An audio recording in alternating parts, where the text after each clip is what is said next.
오늘 우리 교실 하나의 말씀은 창세기 17장 1절 그리고 9절에서 14절 말씀까지입니다. 창세기 17장 1절 9절에서 14절 말씀까지입니다.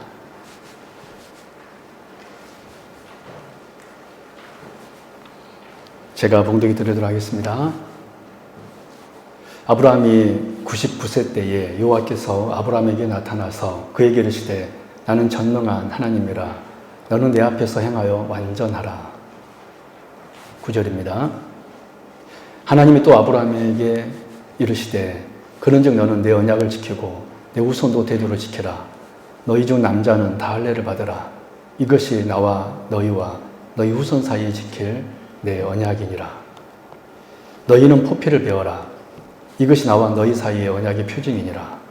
너희의 대대로 모든 남자는 집에서 난 자나 또는 너희 자손이 아니라 이방 사람에게서 돈으로 산 자를 막론하고 난 지 8일 만에 할례를 받을 것이라. 너희 집에서 난 자든지 너희 돈으로 산 자든지 할례를 받아야 하리니 이에 내 언약이 너희 살에 있어 영원한 언약이 되려니와 할례를 받지 아니한 남자 곧 그 포피를 베지 아니한 자는 백성 중에서 끊어지리니 그가 내 언약을 배반하였음이니라. 아멘. 네, 오늘 오신 여러분들을 환영하고 축복합니다. 여러분, 오늘은 복된 성례식이 있는 날입니다. 특별히 구약의 성례라고 할 수 있는 할례, 이 할례를 통하여서 오늘 성례의 의미, 성찬의 의미를 한번 생각해 보고자 합니다. 그래서 누가 하나님의 성찬의 떡과 잔을 대할 수 있는지, 하나님의 백성은 어떠한 자세와 믿음을 가지고 우리는 또 오늘을 살아가고 내일을 살아가야 하는지 살펴보도록 하겠습니다. 바라기는 오늘 짧은 이 말씀을 통하여서 성찬의 떡과 성찬의 잔을 대하는 우리의 자세가 다시금 새로워지고 우리가 받은 구원의 은혜가 어떤 것인지 다시 한번 깨닫게 되는 그런 복된 시간 될 수 있기를 바랍니다. 창세기 16장 16절 말씀 한번 볼까요? 시작. 하갈이 아브라함에게 이스마엘을 낳았을 때에 아브라함이 86세였더라. 여러분, 그분은 언제 하실까요? 아브라함이 86세였더라. 아브라함이 86세였더라. 아브라함이 하갈을 통하여서 이스마엘을 낳았는데 그 나이가 아브라함 나이 86세였습니다. 그리고 창세기 17장 1절입니다. 시작. 아브라함이 99세 때에 여호와께서 아브라함에게 나타나서 그에게 이르시되 나는 전능한 하나님이라 너는 내 앞에서 행하여 완전하라. 그분도 언제랑 칠까요? 아브라함이 99세 때에 여호와께서 아브라함에게 나타나서 아브라함이 99세 때에. 여러분, 우리가 두 구절을 방금 읽었는데 창세기 16장 마지막 절인 16절에 보니까 아브라함 나이 86세라고 기록되어 있고 창세기 17장 1절 보니까 아브라함의 나이가 99세라고 했습니다. 지금 단 한 절밖에 차이가 안 나지만 놀랍게도 그 공백이 13년의 공백이 흘렀다는 것을 우리가 알 수 있습니다. 16장과 17장 사이는 13년의 공백이 있다는 거예요. 그럼 그렇다면 왜 하나님께서는 아브라함에게 무려 13년이나 침묵하셨을까요? 그리고 이 13년 만에 공백을 깨고 하나님께서 아브라함에게 하신 말씀이 무슨 말씀이었습니까? 나는 전능한 하나님이라. 너는 내 앞에서 행하여 완전하라. 나는 전능한 하나님이라. 너는 내 앞에서 행하여 완전하라. 여러분, 왜 하나님께서는 13년의 공백을 깨고 아브라함에게 이 말씀을 하셨을까요? 나는 전능한 하나님이다. 여러분, 사실 이 말씀은 아브라함을 향한 책망의 말씀이었습니다. 왜냐하면 아브라함이 하나님의 언약을 받고 창세기 12장에서 하나님의 언약과 약속을 받고 그는 계속해서 그 인간적인 방법으로 하나님과 그 맺은 그 언약을 이루려고 했기 때문이었습니다. 하나님은 전능하신 분이신데 그 전능을 믿지 못하고 자신의 그 인간적인 방법만을 계속해서 99세가 될 때까지 계속해서 하나님의 전능을 의지하지 못하고 하나님의 권능을 의지하지 못하고 자기 자신만을 바라보면서 자기 자신의 힘으로 그 하나님의 언약을 이루려고 했다라는 거예요. 그래서 이 말씀은 아브라함을 향한 책망의 말씀이었습니다. 여러분 13년 전 창세기 16장에서 어떤 일이 있었습니까? 우리가 방금 말씀을 보아서 알 수 있겠지만 아브라함이 사라의 자기 아내의 몸종이었던 하갈을 통하여서 이스마엘을 낳았습니다. 여러분 이것은 절대로 하나님의 뜻이 아니었습니다. 물론 이 고대에서는 일부 다처제가 허용되는 시기였으니까 뭐 이것이 큰 죄인가? 라고 말할 수 있겠지만 우리 하나님은 성경에서 아담에게 하와 한 여인만을 주셨음을 믿으시기를 바랍니다. 세상에서는 이때 당시 일부 다처제가 문화였는지는 모르겠지만 하나님의 뜻은 그것이 아니었고 아브라함이 사라의 몸종 하갈을 통하여서 아들을 낳은 것은 결코 선한 뜻도 아니었고 선한 행동도 아니었고 하나님 보기에 악한 행동이었습니다. 여러분 그래서 지금까지 이스마엘의 후손들이 여러분 누구입니까? 여러분 중동에 있는 그 아랍에 있는 국가들 특별히 이란, 이라크 그 모든 국가들이 이스마엘의 후손 아닙니까? 그리고 이스라엘은 누구의 후손입니까? 이삭의 후손입니다. 지금까지 그 두 민족은 전쟁을 하고 있지 않습니까? 하나님의 뜻이 아니니까 아직까지 전쟁을 하는 민족이 되어버렸다는 것이죠. 여러분, 그래서 하나님께서는 이제 특단의 조치를 취했는데 그래서 하나님께서 13년의 공백을 깨고 하신 말씀이 아브라함아 나는 전능한 하나님이다. 여러분 우리 하나님은 전능하신 분이신 줄로 믿습니다. 여러분 하나님의 권능을 믿으십시오. 우리가 신앙생활 그렇게 오래 했음에도 불구하고 왜 우리는 실망을 할까요? 왜 우리는 염려할까요? 왜 우리는 낙심할까요? 다른 것이 아닙니다, 사실. 하나님의 전능을 믿지 못하기 때문에 그렇습니다. 하나님의 권능을 믿지 못하기 때문에 우리는 오늘 또 고민하고 염려하고 하나님께서 오늘 아브라함에게 하신 이 첫 번째 이 첫 마디 나는 전능한 하나님이라. 저는 이 말씀이 하나님께서 저와 여러분에게 하신 말씀임을 알고 이 말씀 앞에 아멘 할 수 있기 바랍니다. 할렐루야. 나는 전능한 하나님이라. 너는 내 앞에서 완전하라. 여러분 하나님께서 이 말씀을 하시고 아브라함에게 명령하신 것이 무엇이냐면 할례였습니다. 우리 9절에 14절 긴 말씀이지만 우리 읽었지만 눈으로 보았지만 다시 한번 같이 입술을 열어서 합독하도록 하겠습니다. 시작. 하나님이 또 아브라함에게 이르시되 그런즉 너는 내 언약을 지키고 내 후손도 대대로 지키라. 너희 중 남자는 다 할례를 받으라. 이것이 나와 너희와 너희 후손 사이에 지킬 내 언약이니라. 너희는 포피를 베어라. 이것이 나와 너희 사이에 언약의 표징이니라. 너희의 대대로 모든 남자는 집에서 난 자나 또는 너희 자손이 아니라 이방 사람에게서 돈으로 산 자를 막론하고 난 지 8일 만에 할례를 받을 것이라. 너희 집에서 난 자든지 너희 돈으로 산 자든지 할례를 받아야 하리니 이는 내 언약이 너희의 살에 있어 영원한 언약이 되려니와 할례를 받지 아니한 남자 곧 그 포피를 베지 아니한 자는 백성 중에서 끊어지리니 그가 내 언약을 배반하였음이니라. 아멘. 여러분 사실 이 할례는 생사를 자르는 것입니다. 생사를 자르는 것이었으므로 피를 흘리는 것과 동시에 큰 아픔이 따랐습니다. 그래서 여러분 십보라가, 모세의 남편 십보라가 모세에게 아들의 할례를 행하면서 이렇게 말하지 않았습니까? 출애굽기 4장 25절 26절. 십보라가 돌칼을 가져다가 그의 아들의 포피를 베어 그의 발에 갖다 대며 이르되 당신은 참으로 내게 피남편이로다 하니 여호와께서 그를 놓아주시니라. 그때에 십보라가 피남편이라 함은 할례 때문이었더라. 아멘.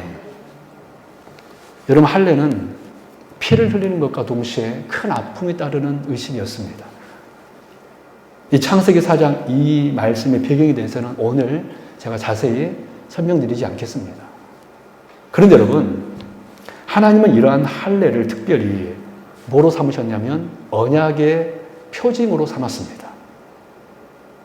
너의 살에 있어 영원한 언약이 되려니와. 그리고 이 할례를 시행치 않은 사람은 이스라엘에서 끊어지도록 엄히 명령하셨고, 놀랍게도 이스라엘 민족만이 아니라 함께한 종들에게도 할례를 행하게 하였습니다. 여러분, 이것은 더 넓은 의미에서 볼 때 하나님께서는 단지 이스라엘만이 아니라 이방인들도 하나님의 백성으로 삼으시겠다라는 하나님의 의지가 이 말씀에 들어있는 줄로 믿습니다. 그래서 이 할례를 시행치 않는 사람은 하나님께서 언약을 배반한 자라고까지 하셨고, 그래서 이 할례는 곧 하나님의 언약 백성을 하는 표시가 바로 할례였습니다. 그래서 아브라함의 모든 후손들은 물론 그들과 함께한 모든 종들은 이 할례를 받음으로 하나님의 언약 백성이라는 증거를 그들의 살에 표시를 해야 했다라는 거예요. 그렇다면 여러분, 하나님께서는 이 할례를 통하여서 왜 언약 백성의 표시로 삼았을까요? 이 생사를 자르는 이 의식을 통하여서 왜 하나님께서는 언약 백성의 표시로 삼았을까요? 그 이유는 이 할례가 가진 이 영적 의미가 하나님 나라의 속성, 즉 하나님 나라의 백성의 속성을 잘 보여주고 있기 때문에 그렇습니다. 여러분, 우리가 할례가 가진 영적 의미를 먼저 살펴보기 앞서 하나님 나라의 속성에 대해서 잠깐 먼저 살펴보도록 하겠습니다. 여러분, 창세기 11장 3절 4절 같이 읽어볼까요? 시작. 서로 말하되 자 벽돌을 만들어 경고에 굽자 하고 이에 벽돌로 돌을 대신하며 역청으로 진흙을 대신하고 또 말하되 자 성읍과 탑을 건설하여 그 탑 꼭대기를 하늘에 닿게 하여 우리 이름을 내고 온 지면에 흩어짐을 면하자 하였더니, 여러분 지금 창세기 11장의 나라는 어떤 나라였습니까? 인간이 주도가 되어 인간의 힘으로 세워지는 인간 왕국이었습니다. 바벨이었죠. 물론 이 나라는 실패한 나라였습니다. 미완성의 나라였고 하나님께서 흩어버리는, 여러분 세상 왕국은요 반드시 흩어버림을 당하게 될 줄을 여러분 믿으시기 바랍니다. 그러나 반면 창세기 12장 이후 하나님께서 아브라함을 통하여서 세우는 나라는 어떤 나라였습니까? 창세기 12장 이후 하나님께서 아브라함을 통하여서 세우시는 그 하나님의 나라는 어떤 나라였습니까? 이 나라가 어떤 나라인지를 알 수 있는 중요한 단서가 되는 말씀 한 구절이 있는데 창세기 11장 30절입니다. 같이 읽습니다. 시작. 사례는 임신하지 못함으로 자식이 없었더라. 여러분 한번 저 한번 봐보실래요? 놀랍게도 하나님께서는 당신의 나라를 세우려고 하시면서 어떤 사람을 불렀습니까? 여러분 불임인 자, 임신할 수 없는 자, 생산 능력이 없는 노인 아브라함과 사례를 부르셨습니다. 그러면서 아브라함에게 뭐라고 말씀하셨죠? 창세기 12장 2절 3절. 내가 너로 큰 민족을 이루고 내게 복을 주어. 여러분 너무나 여러분 상반되고 모순되지 않습니까? 아브라함을 통하여서 큰 민족을 이루겠다 하셨는데, 여러분 아브라함을 통해서 큰 민족을 이루겠다 하시면 어떤 사람들을 불러야 하겠습니까? 젊고, 그렇죠? 생산 능력이 있는 그런 부부를 불러야 하는 게 여러분 당연한 거 아닙니까? 그럼 그래요 안 그래요? 근데 하나님께서는 어떤 사람들을 불렀습니까? 나이 많고 심지어 임신하지 못하는 여인을 불러서 큰 민족을 이루겠다라고 선언하신 것입니다. 정말 여러분 하나님 이상한 분 아닙니까? 여러분 왜 하나님께서는 지금 자녀를 생산할 수 없는 자들을 부르시고 내가 너로 큰 민족을 이루겠다라고 말씀하신 것입니까? 그렇습니다. 세상 나라와는 달리 하나님의 나라는 우리 인간의 힘과 능력이 아닌 전적으로 하나님의 능력에 의해서 세워지는 나라이기 때문에 그렇습니다. 할렐루야. 여러분 믿으십니까? 하나님께는 지금 이 사실을 명확하게 아브라함에게 말하셨고 근데 아브라함은 깨닫지 못하였죠. 그래서 하나님께서는 노인 아브라함, 그것도 임신이 불가능한 사례를 통하여 당신의 나라를 세우려고 하신 것입니다. 하나님의 나라는 하나님의 능력에 의해서 하나님을 전적으로 의지할 때 그때 세워진 나라이기 때문에 그래요. 여러분 우리 세움교회 여러분 표가 뭡니까? 모토가 뭐죠? 다시 한번 어떤 교회죠? 우리 세움교회는 하나님이 세우셔야지만이 된다. 왜냐하면 그것이 하나님 나라이기 때문에 그래요. 사랑하는 여러분, 그런데 아브라함은 이 사실을 깨닫지 못하였습니다.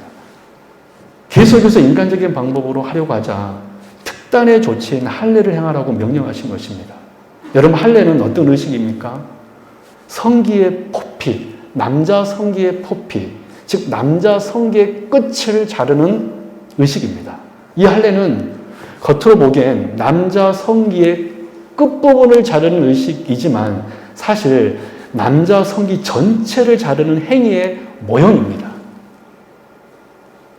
그러므로 여러분 할례를 행한다는 것은 어떤 의미입니까? 할례를 행한다는 것은 인간의 생육 방법, 인간의 모든 방법을 포기하겠다라는 신앙 고백적 의미로 행해지는 의식이 뭐냐면 할례인 거예요. 단지 성기의 끝을 다루는 의식이었지만 그건 남자 성기 전체를 자르는 행위의 모형이었기 때문에 할례를 행한다는 것은 인간의 모든 생육 방법, 인간의 모든 방법을 포기하고 온전히 하나님만을 전적으로 의지하겠다라고 신앙 고백하면서 행해진 의식이 뭐라고요? 할례라는 것입니다. 이것이 바로 여러분 할례가 가진 영적 의미입니다. 그래서 하나님께서는 이 할례를 통하여서 아브라함에게 다시 말씀했습니다. 너의 성기를 잘라라. 너의 모든 인간적인 생육 방법을 포기해라. 너의 인간적인 모든 생육 방법을 포기해라. 라고 하면서 하나님께서 명령하신 것이 뭐였어요? 할례였다라는 거예요. 아브라함아, 내 나라는 전적으로 내 능력에 의해서 이루어진 나라이다. 왜 너는 아직도 여전히 너의 능력을 의지하느냐? 너의 모든 능력과 너의 모든 가능성을 버려야지만이 내 나라가 세워질 것이다. 사랑 여러분, 우리 세움교회가 세워지기를 원하십니까? 여러분의 가정이 세워지기를 원하십니까? 이 나라가 여러분 세워지기를 원하십니까? 딱 한 가지입니다. 우리 인간의 모든 능력을 다 버릴 때, 내 능력을 다 버릴 때 여러분 우리가 세워지고 여러분의 가정이 세워지고 우리 교회가 세워지고 이 나라가 세워질 줄로 믿습니다. 결국 하나님께서 성계의 끝부분을 자르는 이 할례의 의식을 통하여서 하나님 나라의 언약 백성의 표시를 삼은 이유는 이 할례가 가진 영적 의미, 즉 내 모든 주도권의 포기, 전적 하나님의 절대적인 의지의 반영이기 때문에 하나님께서는 이 할례를 통하여서 당신의 언약 백성의 표시로 삼으신 거예요. 그래서 이스라엘 백성들이 이 할례를 행함으로 그 살에 하나님의 언약 백성의 흔적을 갖게 된 것입니다. 저는 우리 성도님들에게 하나님의 언약 백성의 흔적이 있기를 주님 이름으로 축원합니다.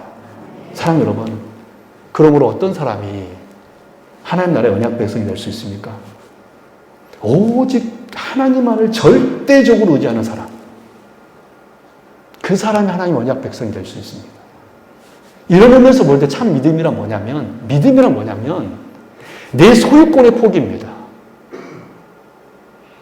믿음이란 뭐냐면 내 주권의 포기입니다. 믿음이 있다라는 것은 뭐냐면 내 능력의 포기입니다. 믿음이 있다라는 것은 뭐냐면 그래서 전적 하나님의 의지입니다. 바라기는 오늘 성찬의 떡과 잔을 대할 때 바로 저와 여러분들에게 이 믿음이 있기를 바랍니다. 내 능력의 포기, 내 소유권의 포기, 내 주권의 포기, 전적 하나님의 의지, 이 믿음의 고백이 있는 사람이 주의 성찬의 떡과 잔을 대할 수 있다는 거예요. 이런 말씀에 들어가겠습니다. 오늘 우리는 구약의 성례 할례를 통하여서 성찬의 의미를 살펴보았습니다. 여러분, 할례를 행한다는 것은 뭐죠? 전적으로 하나님을 의지한다는 신앙 고백입니다. 저는 오늘 성찬 예식을 우리 성도님들이 대하면서 이 고백할 수 있기를 바랍니다. 여러분, 누가 하나님의 성찬 앞에 설 수 있습니까? 나는 내 능력으로는 절대 구원 얻을 수 없다는 믿음, 주의 십자가의 은혜가 없이는 절대 나는 구원 얻을 수 없다는 믿음, 주님의 살과 피를 먹지 않고는 절대 나에게 영원한 생명이 주어질 수 없다는 믿음, 바로 이 영적 할례자가 오늘 주의 성찬에 참여할 수 있게 될 줄로 믿습니다. 여러분, 우리의 모든 소유권을 포기하십시다. 여러분의 모든 주권을 포기하십시오. 여러분의 모든 능력 내려놓으십시오. 그러면서 절대적으로 우리 하나님만 의지하십시다. 할렐루야? 우리 큰 소리로 아멘. 할렐루야? 우리 절대적으로 하나님만 의지하십시다. 절대적으로 내 모든 소유권을 내려놓읍시다. 바로 그럴 때 저와 여러분은 하나님 앞에 설 수 있을 것이며 저와 여러분을 향한 하나님께서 언약 백성이라고 인정해 주실 것이고 우리는 주님의 살과 피를 먹고 마심으로 영원한 생명이 저와 여러분들에게 주어지게 될 줄로 믿습니다. 기도하겠습니다. 하나님 아버지 감사합니다. 오늘 우리 구약의 성례 할례를 통하여서 누가 하나님 앞에 설 수 있는지 성찬의 의미와 성찬을 대하는 영적 자세, 우리가 구원 얻은 백성 어떤 은혜가 있었는지 다시 한번 살펴보았습니다. 주여, 우리 성도님들 내 모든 소유권 주장하지 않게 하여 주옵시고 내 모든 주권을 다 내려놓고 오직 하나님만을 전적으로 의지하는 주의 백성들 되게 하여 주옵소서. 나는 전능한 하나님이라. 너는 내 앞에서 행하여 완전하라. 거룩하신 예수 그리스도의 이름으로 간절히 기도드립나이다. 아멘.